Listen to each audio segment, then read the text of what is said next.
आज की क्लास का टॉपिक है कुर्रतुल ऐन हैदर, है ना? क्या है?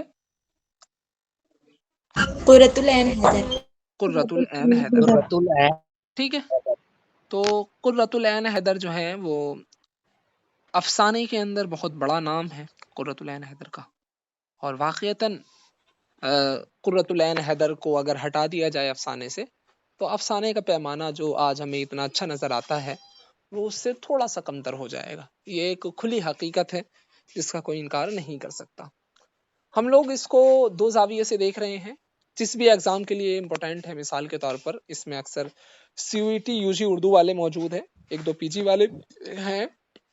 तो पीजी वालों को क्यों लाया गया, उसका पीछे रीजन है क्योंकि ये ऐसी किताबें हैं जिसको स्किप नहीं करना चाहिए।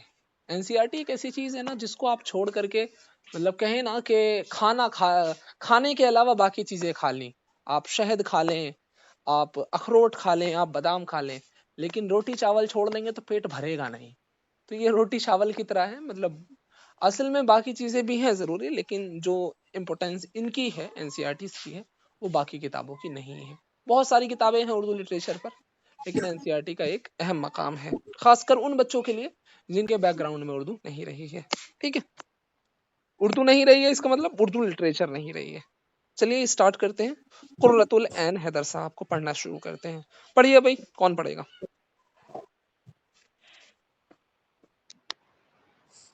मैं पढ़ूं सर? पढ़िए।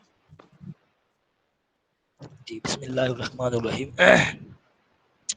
कुर्रतुल ऐन हैदर अलीगढ़ में पैदा हुए, जहां उनके वालिद अलीगढ़ मुस्लिम यूनिवर्सिटी में रजिस्ट्रार थे।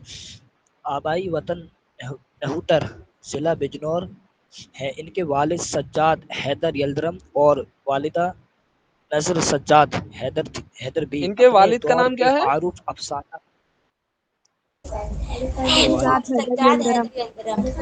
किसी चीज के लिए सज्जाद मशहूर है ना ये हैदर सज्जाद हैदर यल्दरम? कोई किताब विताब है इनकी?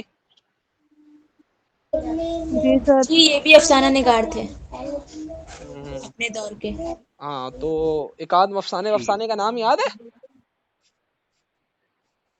छोटा मोटा, उल्टा सीधा। सर खालिस्तान, चलिए खयालिस्तान। इसको आप जाकर के टॉपिक को एक बार फिर से कवर कीजिएगा, अपने नोट्स के अंदर शामिल कर लीजिएगा। ठीक है। और इनकी जी, अम्मी का नाम क्या था? जी।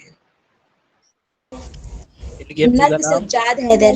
हम्म नजर सज्जाद हैदर भी। ये दोनों जो है, मतलब कहते हैं ना, बोले नस्ली फैजान इनको मिला था।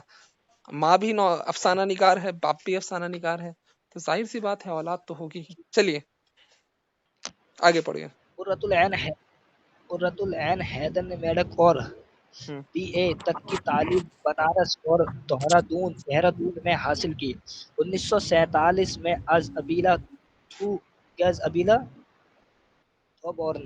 कॉलेज लखनऊ यूनिवर्सिटी से अंग्रेजी में एमए किया। आर्ट और अदब की मजीद तालीम के लिए लंदन चली गई। वहाँ मशहूर अंग्रेजी अखबार टेलीग्राफ के इदारत और शोबे इदारत। शोबे इदारत टीबीसी हम्म रेडियो से भी वाबस्ता रहे। वतन रही। वापसी नहीं पढ़ेंगे सर इसे? हम्म वतन वापसी के बाद कई साल मुंबई में क़याम रहा, जहां अंग्रेजी वसाइल इम्प्रिंट हम्म इम्प्रिंट और ये इंग्लिश का वर्ड है सर, पढ़ना है ना? पढ़िए भाई, कौन पढ़ रहा है इसे? इल्सड़ इलस्ट्रेट। और फिर जामिया मिल्लिया इस्लामी दिल्ली में हम्म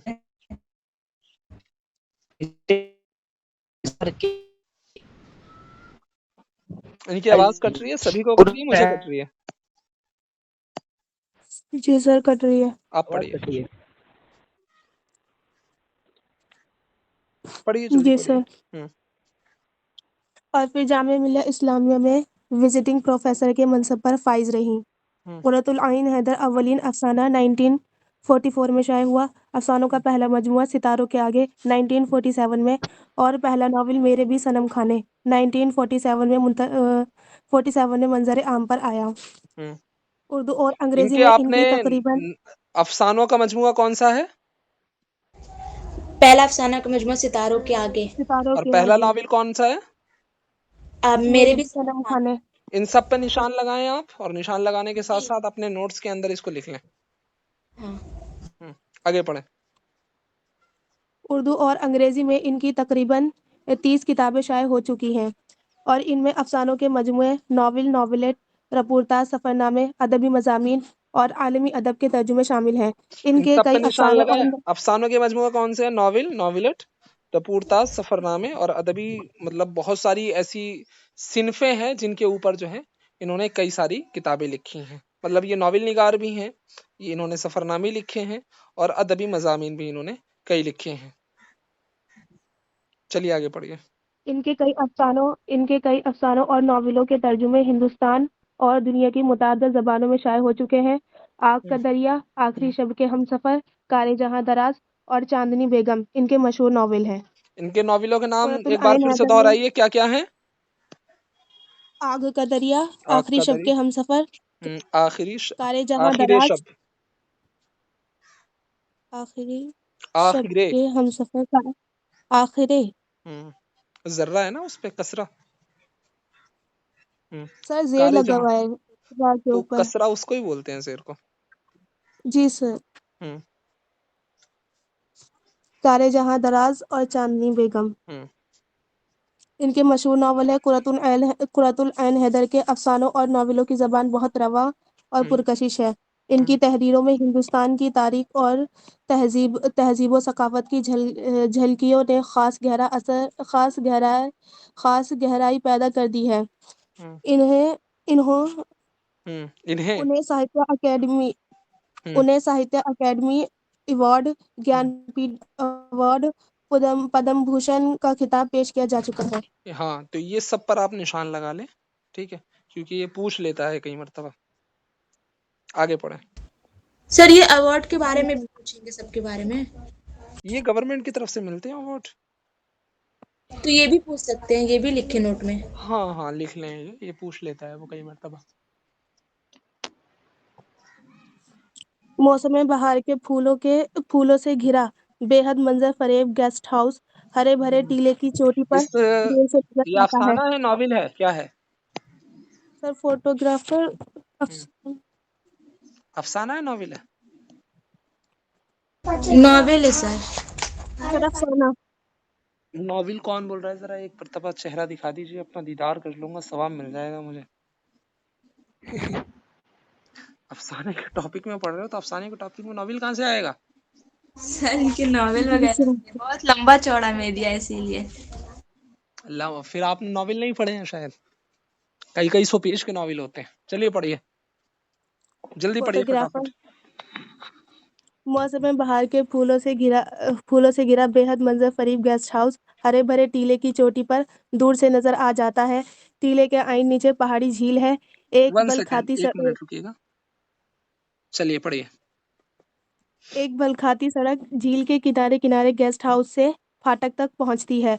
फाटक के नजदीक वॉलर्स की मूछें वाला एक फोटोग्राफर अपना साजो सामान फैलाए एक टीन की कुर्सी पर चुपचाप बैठा रहता है। ये गुमनाम पहाड़ी कस्बा टूरिस्ट इलाका में नहीं है। इस वजह से बहुत कम सयाह इस तरफ आते हैं। चुनांचे जब कोई माह असल मनाने वाला जोड़ा या कोई मुसाफिर गेस्ट हाउस में आ पहुंचता है तो फोटोग्राफर बड़ी उम्मीद और सब्र के साथ अपना कैमरा संभाले बाग बाग की सड़क पर टहलने लगता है और बाग के माली से इसका समझौता है। गेस्ट हाउस में ठहरी किसी नौजवान खातून के लिए सुबह सवेरे गुलदस्ता ले जाते वक्त माली फोटोग्राफर को इशारा कर देता है और जब माहे असल मनाने वाला जोड़ा नाश्ते के बाद नीचे बाग में आता है तो माली फोटोग्राफर दोनों के इंतजार में चौकस मिलते हैं। हम्म, पढ़िए। फोटोग्राफर हम्म फोटोग्राफर मुद्दतों से यहाँ मौजूद है, ना जाने और कहीं जाकर अपनी दुकान क्यों नहीं सजाता, लेकिन वो इसी कस्बे का बाशिंदा है और अपनी झील और अपनी पहाड़ी छोड़कर कहाँ जाए। इस फाटक की पुलिया पर बैठे बैठे इसने बदलती दुनिया के रंग रंग तमाशे देखे हैं। पहले यहाँ साहब लोग आते थे, बरतानी प्लांटर, सफेद सोलाही, कॉलोनियल सर्च के गादरी अहदे नीम लोग और बाबा लोग रात रात भर ग्रामोफोन रिकॉर्डर चीखते थे और गेस्ट हाउस के नीचे ड्राइंग रूम के चौबी फर्श पर डांस होता था। दूसरी बड़ी लड़ाई के ज़माने में अमेरिकन आने लगे थे, फिर मुल्क को आज़ादी मिली और इक्का दुक्का सियाह सयाह आने शुरू हुए, या सरकारी अफसर या नए ब्याहे जोड़े या मुसव्विर या कलाकार जो तन्हाई चाहते हैं। ऐसे लोग जो बरसात के शामों को झील पर झुकी धनक का नज़ारा करना चाहते हैं। ऐसे लोग जो सुकून और मोहब्बत के मुतलाशी हैं और जिसका ज़िंदगी में वजूद नहीं, क्योंकि हम जहाँ जाते हैं फ़ना हमारे साथ है और फ़ना मुसलसल हमारी हमसफ़र है। गेस्ट हाउस में मुसाफिरों की आवक जावक जारी है। फोटोग्राफर के कैमरे की आंख ये सब देखती है और खामोश रहती है। एक रोज़ शाम पड़े, एक नौजवान और एक लड़की गेस्ट हाउस में आन उतरे। ये दोनों अंदाजे से माह असल मनाने वाले मालूम नहीं होते थे, लेकिन बेहद मसरूर और संजीदा से वो अपना सामान उठाए ऊपर चले गए। ऊपर की मंजिल बिल्कुल खाली पड़ी थी। अ, ज़ेरे के जीने जीने के के बराबर बराबर। में डाइनिंग रूम जीने के बराबर में ड्राइंग रूम हॉल था और उसके बाद 3 बेडरूम। ये कमरा मैं लूँगा, नौजवान ने पहले बेडरूम में दाखिल होकर कहा, जिसका रुख झील की तरफ था। लड़की ने अपनी छतरी और ओवरकोट उस कमरे के एक पलंग पर फेंक दिया। अपना बोरिया नौजवान से कहा कि दोनों चीज़ें बराबर के आप पढ़िए भाई, क्या नाम है, दूसरे दूसरा कमरे कोई में पढ़े, चली गई इनकी और आवाज़ जिसके कट रही पीछे है। एक उठाओ अपना बोरिया बिस्तर, नौजवान ने उससे कहा। अच्छा, लड़की दोनों चीजें उठाकर बराबर के सेटिंग रूम से गुजरती दूसरे कमरे में चली गई, जिसके पीछे एक पुख्ता गलियारा सा था। कमरे के बड़े बड़े दरीचों में से दो मजदूर नजर आ रहे थे, जो एक सीढ़ी उठाए पिछली दीवार की मरम्मत में मसरूफ थे। एक बेरा लड़की का सामना लेकर अंदर आया और दरीचों के पर्दे बराबर करके चला गया। लड़की सफर के कपड़े तब्दील करके सिटिंग रूम में आ गई। नौजवान आतिशदान के आपस एक आराम कुर्सी पर बैठा कुछ लिख रहा था। उसने नजरें उठाकर लड़की को देखा। बाहर झील पर दफतन अंधेरा छा गया था। वह दरीचे में खड़ी होकर बाग के धुंधलके को देखने लगी। फिर वह भी एक कुर्सी पर बैठ गई। न जाने वह दोनों क्या बातें करते रहे। फोटोग्राफर, जो अब भी नीचे फाटक पर बैठा था, उसका कैमरा आंख रखता था, लेकिन समाज से आरी था। कुछ देर बाद वह दोनों खाना खाने के कमरे में गए और दरीचे से लगी हुई मेज पर बैठ गए। झील के दूसरे किनारे पर कस्बे की रोशनियां झिलमिला उठी थी। उस वक्त तक एक यूरोपियन सयाह भी गेस्ट हाउस में आ चुका था। वह खामोश डाइनिंग हॉल के दूसरे कोने में चुपचाप बैठा खत लिख रहा था। चंद पिक्चर्ड पोस्ट कार्ड डास के सामने मेज पर रखे थे। सयाह अपने घर खत लिख रहा है कि मैं उस वक्त मशरिक के एक पुरअसरार डाक बंगले में मौजूद हूँ। सुर्ख साड़ी में मलबूस एक पुरअसरार हिंदुस्तानी लड़की मेरे सामने बैठी है। बड़ा ही रोमांटिक माहौल है, लड़की ने चुपके से कहा। उसका साथी हंस पड़ा। खाने के बाद वह दोनों फिर सेटिंग रूम में आ गए। नौजवान अब उसे कुछ पढ़कर सुना रहा था। रात गहरी होती गई। दफतन लड़की को जोर की छींक आए और उसने सो करते हुए कहा, अब सो जाना चाहिए, तुम अपनी जुकाम की दवा पीना न भूलना। नौजवान ने फिक्र से कहा, हाँ शब्बा खैर, लड़की ने जवाब दिया और अपने कमरे में चली गई। पिछला गलियारा घप अंधेरा पड़ा था। कमरा बेहद पुरसुकून, खनक और आरामदह था। जिंदगी बेहद पुरसुकून और आरामदह थी। लड़की ने कपड़े तब्दील करके सिंगार मेज के दराज खोलकर दवा की शीशी निकाली कि दरवाजे पर दस्तक हुई। उसने अपना सियाह कैमोनो पहनकर दरवाजा खोला। नौजवान जरा घबराया हुआ सामने खड़ा था। मुझे भी बड़ी सख्त खांसी उठ रही है, उसने कहा। अच्छा, लड़की ने दवा की शीशी और चमचा उसे दिया। चमचा नौजवान के हाथ से छूटकर फर्श पर गिर गया। उसने झुककर चमचा उठाया और अपने कमरे की तरफ चला गया। लड़की रोशनी बुझाकर सो गई। सुबह को वह नाश्ते के लिए डाइनिंग रूम में गई। जीने के बराबर वाले हाल में फूल महक रहे थे। तांबे के बड़े बड़े गुलदान बरासों से चमकाए बरासों से चमकाए जाने के बाद हाल के झिलमिलाते चोबी फर्श पर एक कतार में रख दिए गए थे और ताज़ा फूलों के अंबार उनके नज़दीक रखे हुए थे। बाहर सूरज ने झील को रोशन कर दिया और जर्द सफ़ेद तितलियां सबसे पर उड़ती फिर रही थी। कुछ देर बाद नौजवान हंसता हुआ जीने पर नमूदार हुआ। उसके हाथ में गुलाब के फूलों का एक गुच्छा था। माली नीचे खड़ा है, उसने ये गुलदस्ता तुम्हारे लिए भिजवाया है, उसने कमरे में दाखिल होकर मुस्कुराते हुए कहा और गुलदस्ता मेज पर रख दिया। लड़की ने एक शगुफा उठाकर बेख्याली से उसे अपने बालों में लगा लिया और अखबार पढ़ने में मसरूफ हो गई। एक फोटोग्राफर भी नीचे मंडला रहा है। उसने मुझसे बड़ी संजीदगी से तुम्हारे मुतालिक दरियाफ्त किया कि तुम फला फिल्म स्टार तो नहीं। नौजवान ने कुर्सी पर बैठकर चाय बनाते हुए कहा। लड़की हंस पड़ी। वह एक नामोर कासा थी, मगर उस जगह पर नामवर किसी रक्कासा थी। नामवर कहते ना, नामवर मतलब रक्का पॉपुलर डांसर। अच्छा, नामवर रक्कासा थी, मगर उस जगह पर किसी ने उसका नाम भी न सुना था। नौजवान उस लड़की से भी ज़्यादा मशहूर मौसीकार था, मगर उसे भी यहाँ कोई न पहचान सका था। उन दोनों को अपनी उस आरज़ी गुमनामी और मुकम्मल सुकून के लिए ये मुख्तसर लम्हात बहुत भले मालूम हुए। कमरे के दूसरे कोने में नाश्ता करते हुए अकेले यूरोपीन ने आंखें उठाकर उन दोनों को देखा और ज़रा मुस्कुराया। वह भी उन दोनों की खामोश मुसरत में शरीक हो चुका था।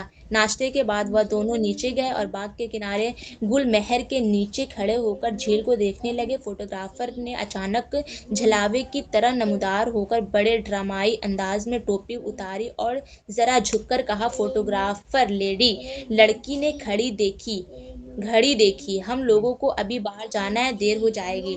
लेडी। फोटोग्राफर ने पाँव मंडेर पर रखा और एक हाथ फैलाकर बाहर की दुनिया की सिमत इशारा करते हुए जवाब दिया। बाहर कारज़ार हयात में घुमसान कारण पड़ा है। क्या है? आगे पढ़ेंगे इसको, चलिए।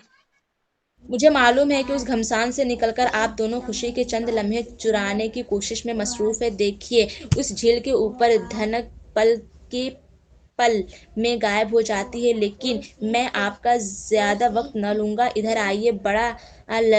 बड़ा लिसान फोटोग्राफर है।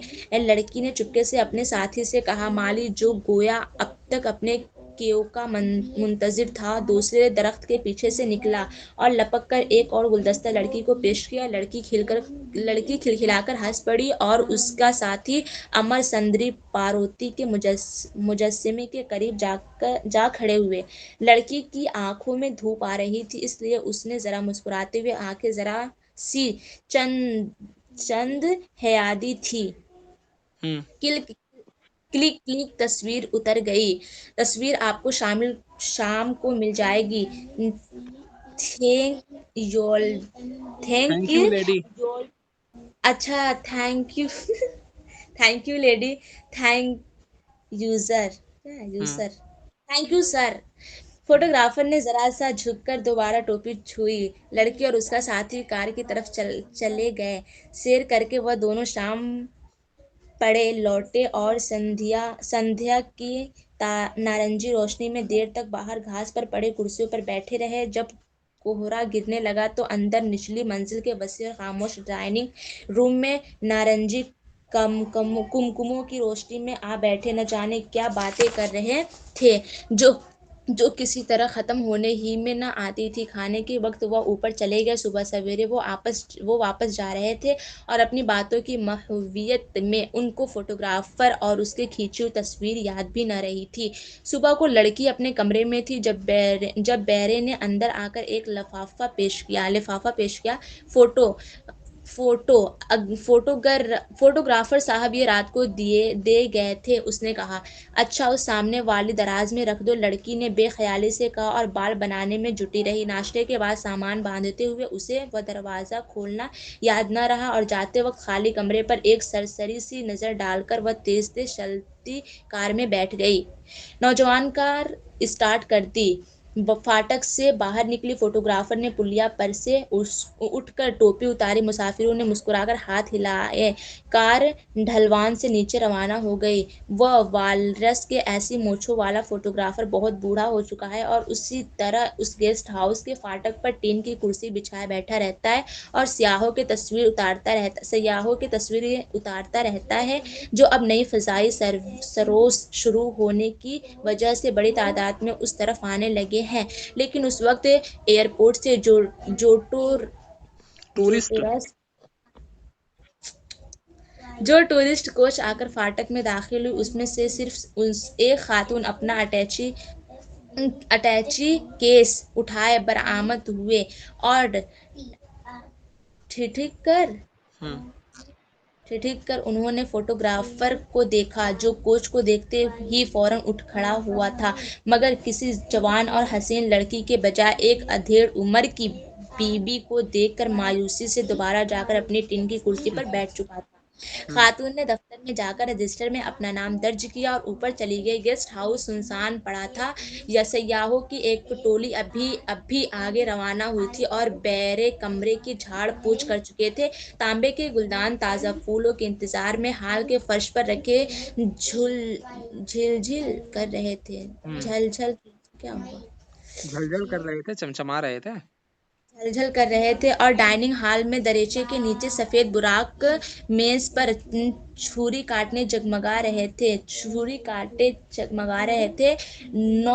नौवारिद खातून दरमियानी बेडरूम में से गुजरकर पिछले कमरे में चली गई और अपना सामान रखने के बाद फिर बाहर आकर झील को देखने लगी। चाय के बाद वह खाली सिटिंग रूम में जा बैठी और रात हुई तो जाकर अपने कमरे में सो गई। गलियारे में से कुछ परछाइयों ने अंदर झांका तो वह उठकर दरीचे में गई, जहां मजदूर दिन भर काम करने के बाद सीढ़ी दीवार से लग छोड़ गए थे। गलियारा भी सुनसान पड़ा था। वह फिर पलंग पर आकर लेटी तो चंद मिनट बाद दरवाजे पर दस्तक हुई। उन्होंने दरवाजा खोला। बाहर कोई न था। सेटिंग रूम भाई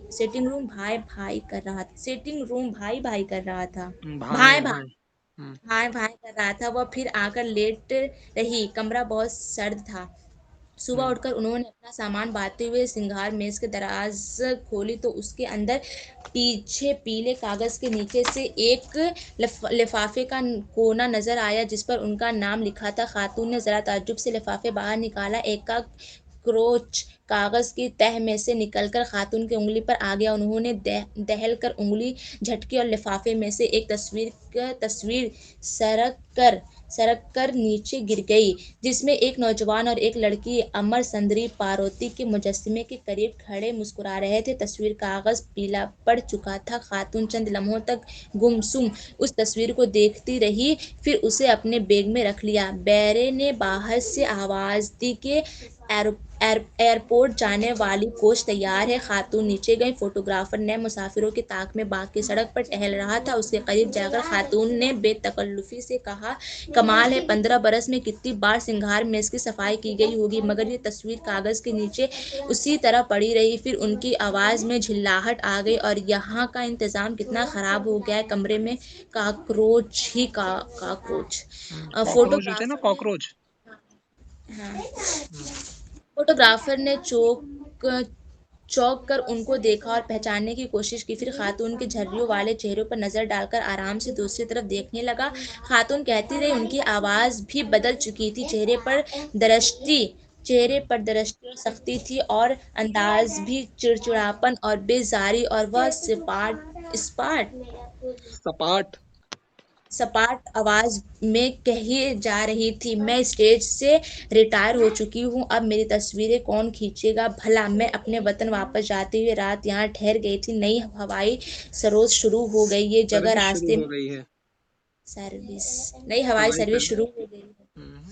ये जगह रास्ते में पड़ती है और आपके साथी? फोटोग्राफर ने आहिस्ता से पूछा। कोच ने हारन बजाया। आपने कहा था ना कि कारज़ारे हयात में घमसान कारण पड़ा है, उसी घमसान में वह कहीं खो गए। कोच ने दोबारा हारन बजाया और उनको खोए हुए भी मुद्दत गुजर गई। अच्छा, खुदा हाफिज। खातून ने बात खत्म की और तेज तेज कदम रखती कोच की तरफ चली गई। वालरस की ऐसी मूंछों वाला फोटोग्राफर फाटक के नजदीक जाकर अपनी टीन की कुर्सी पर बैठ गया। जिंदगी इंसानों को खा गई, सिर्फ कॉकरोच बाकी रह गए। देखिए ये आपका लफ्ज यहाँ आएगा इसमें,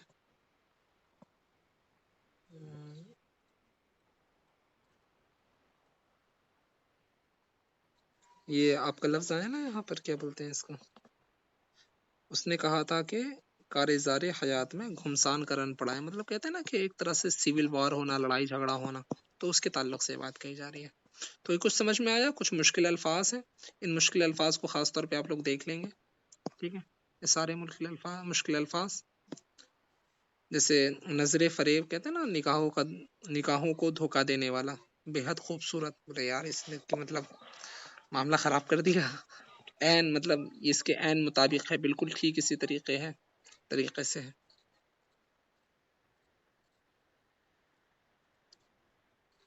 और टूरिस्ट मतलब सैयाह, टूरिस्ट मतलब समझते होंगे, ठीक है। और माह असल यानी हनीमून, जो आप में से अभी किसी ने नहीं मनाया है। चौकस एक तैयार, चाक चौबंद मतलब चौकस हो जाना बिल्कुल। साहब लोग मतलब जो बड़े बड़े अमीर लोग होते हैं। और जुगादरी मतलब बहुत ज्यादा कोई चीज भारी हो, भारी हरकम का टाइप का, ठीक है। और चोबी लफ्ज आया है, चोबी का मतलब ये होगा लकड़ी का बना हुआ, कहते ना चोबी, एक तरह का सामान रखने की चीज।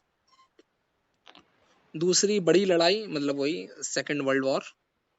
मुतलाशी तलाश करने वाला, फना मौत। आवक जावक मतलब आना जाना। सिटिंग रूम जहां पर लोग बैठते हैं, गलियारा। गैलरी जिसको आप लोग बोलते हैं। दरीचा मतलब खिड़की। आतिशदान मतलब जहां आग जलाई जाती है, फिर यूरोप कंट्री के अंदर ये ज्यादा होता है, जो ठंडे इलाके होते हैं जहां आग जलाई जाती है फिर उसका धुआं ऊपर जाता है, तो उसको आतिशदान बोल सकते हैं आप। पिक्चर पोस्ट करना, ये आप लोग अच्छे से जानते हैं। दफातन अचानक, शब बखैर वही गुड नाइट। ये एक तरह का लिबास है। ब्रासो एक तरह की पॉलिश है। शगुफा एक कली होती है ना, कली, पतली सी कली, वो। नामवर मशहूर। कारेजार लड़ाई मुकाबला। रन जंग। घमसान जोरदार। लिसान बातूनी, बहुत लिसानी है, बहुत बातूनी वाला, बड़ा बातूनी आदमी है, बड़ी बातें मारता रहता है, वही हो गया, ठीक है।